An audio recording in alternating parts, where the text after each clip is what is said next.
Welcome to Rise and Shine Daily Business Tech Boost with me, Charly Leetham.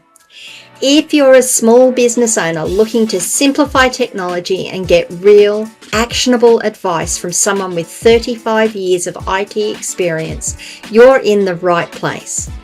Every episode, I'll dive into tools and systems like email, CRM, marketing and tracking, and break them down into bite-sized tips you can use right away.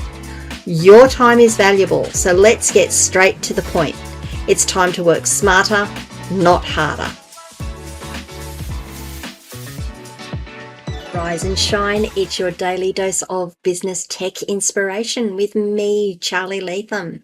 Today, topic number 340, how to secure your business's Wi-Fi network. Now what I'm going to talk about here doesn't just apply to your business's Wi-Fi network, it also applies to your own home Wi-Fi network, and I'd highly recommend that you take a lot of the steps that I'm recommending here and look to implement them at home as well.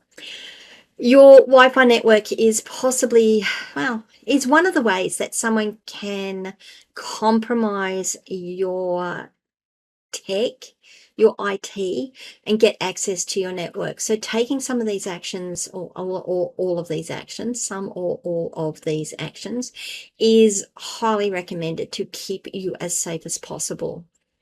So let's start. One of the things that people forget to do is to secure their Wi-Fi network. Less and less these days, but I've got to say I still walk into a few places and say, oh, what's the password? What's the password for the network? Oh, it's on the sticker on the router. Great. So let's go through some of those things, shall we? The first things that you need to do is change the default settings on your Wi-Fi router. You need to create a strong and unique password. Just because it is on the sticker doesn't mean that it has to remain that. It will, if you do a factory reset, it will go back to that password, which is fine. That's how you'll get into it. But if someone comes in and they're not supposed to have access to the network and they say, well, where's the router? Oh, there's the sticker. I'll try that password. They're going to get access to your network. So change the password on your router. That's the first thing I'm going to recommend on your network ID. First thing you should do, as soon as it comes up and you've confirmed that it's working on the password you've got, go in, change that password to something else. Certainly write it down, but don't leave it near the router. Don't leave it on the fridge. Put it somewhere where you know you can find it if you need it, or if you need to tell someone, but it's not available to anyone who can just walk in and grab it.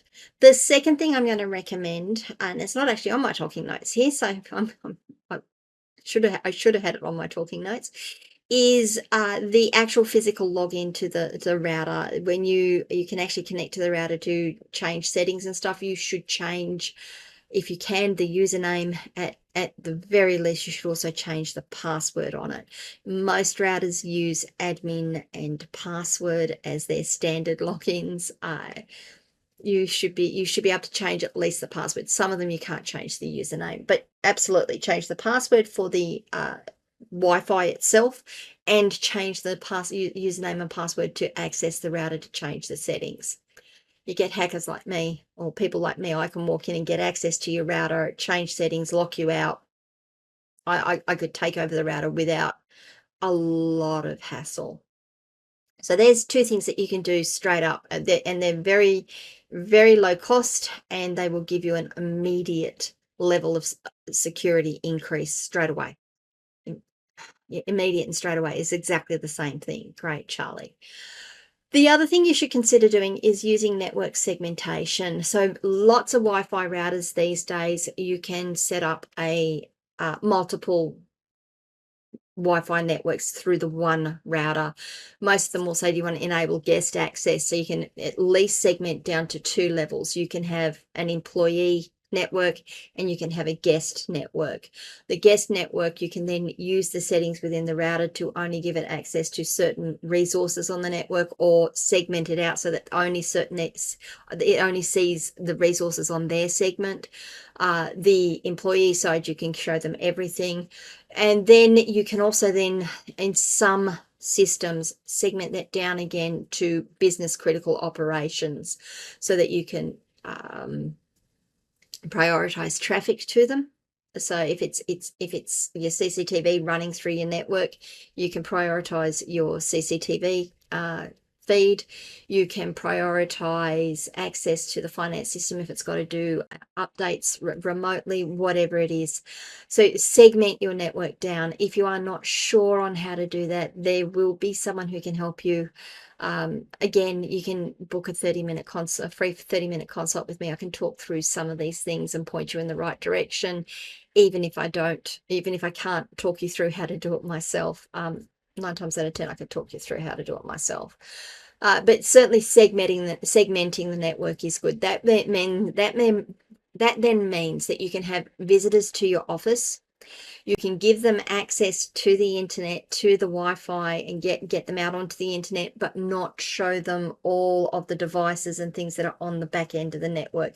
Now that's just not because you want to hide things from the guests. That's also that if someone walks in and gets access to your network and they have, I'm going to say, malicious intent, they can actually map your network by running a few commands. They can find out what devices are on your network. They can tell by the machine name what those devices do, and it tells them the high value assets that they'll probably want to attack later when they come back and decide they want to hack your network. They get a feel for how your network is laid out, what devices you have on it, what the value of those assets are.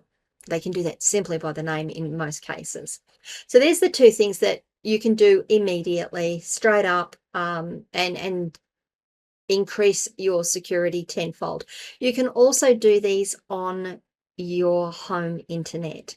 And for those of us that run Starlink and go into a park or a caravan park or somewhere where we can stay and we drop our Starlink out, making sure that we've changed our usernames, changed our passwords, set up, I can't remember if the router actually allows me to segment it, but making sure that, I've changed the username and password on my router, changed the username and password on my network ID. It's mine then. No one else can use it. No one else will come in and go, oh, she's got Starlink. We'll just hook into that, because they can't, because I've secured it down. The final thing you can do is actually activate some of the advanced Wi-Fi security measures that normally come with your router. One of the things that I've seen recommended is enabling encryption protocols like WPA2 and now WPA3. I am going to say do this one very, very carefully. I have found that enabling encryption has actually stopped some devices being able to connect to the network because the devices are a little bit too old and they don't support that level of encryption. So that's something you might want to think about. But certainly if you can, and it's not going to impact anything, put encryption on. It will, as I said in one of my earlier podcasts in this series, encrypting your data while it's on the move is equally as important as encrypting it when it stops. So putting the encryption protocol on is a good idea. The other thing you can do, and I'm sure you've looked at it and gone, I don't know what that means, is disable the SSID broadcasting. Now, the SSID is that name that comes up. When you say find networks and the name pops up in your network list, that's the SSID. You can actually disable that being broadcast, and what that means is that if someone wants to connect to your network, they have to know what the SSID is they're connecting to, and then they can do an add network manually and type that in. That stops any Joe Blow just walking past and sitting out the front with if the Wi-Fi signal is strong enough and trying to hack into the network because they can see the SSID. So that's a network. Let's see if I can get into it. You hide it. Someone needs to know what that is and be able to enter it manually themselves.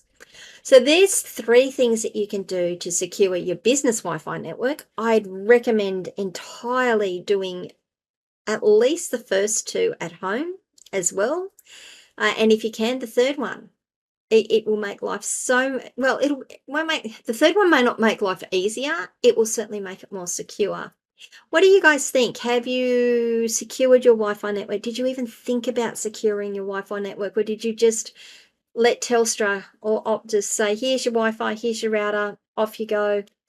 You're all good now. You can run and just leave it as at default settings, as standard settings. Love to know what you think. Leave some comments wherever you are listening to or watching this video. If you can, remember to like the video. I would love that. Thank you so much. Subscribe to the channel, ring the notification bell. You can come and join me on my locals community, askcharlyleetham.locals.com, and join the conversation there. You can send me a message on any of our social media channels and I will respond. I might take a few days to get back to you, but I will respond.